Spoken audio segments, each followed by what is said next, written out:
মার্কিন নবনির্বাচিত president Donald Trump তুরস্কের প্রেসিডেন্ট রিসেপ তাইপ এরদোগানের প্রশংসা করে বলেছেন, তুরস্ক একটি প্রধান সামরিক শক্তি যেটি যুদ্ধ করে ক্লান্ত হয়ে পড়েনি। স্থানীয় সময় সোমবার 16 ডিসেম্বর ফ্লোরিডা অঙ্গরাজ্যে এক সংবাদ সম্মেলনে তিনি একথা বলেন। খবর রয়টার্সের। ট্রাম্প বলেন, আপনারা জানেন এই মুহূর্তে সিরিয়ায় অনেক কিছু আছে, অনেক কিছুই এখনো অনির্দিষ্ট।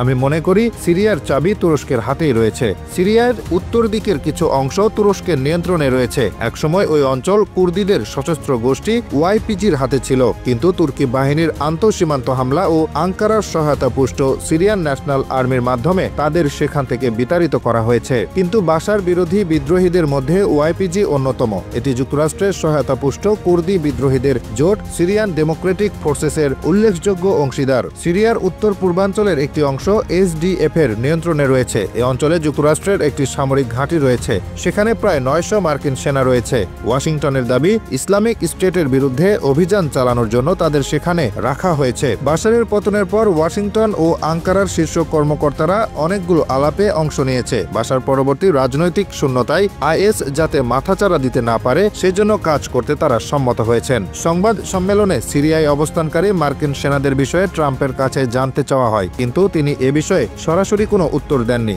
বরং তিনি তুর্কি সামরিক বাহিনীর শক্তি ও তুরস্কের প্রেসিডেন্ট রিসেপ তাইপ এরদোগানের সঙ্গে নিজের সম্পর্ক নিয়ে কথা বলেছেন। তিনি বলেন, এরদোগানকে আমি মহান মনে করি। তিনি একটি অত্যন্ত বলিষ্ঠ ও শক্তিশালী সেনাবাহিনী গড়ে তুলেছেন।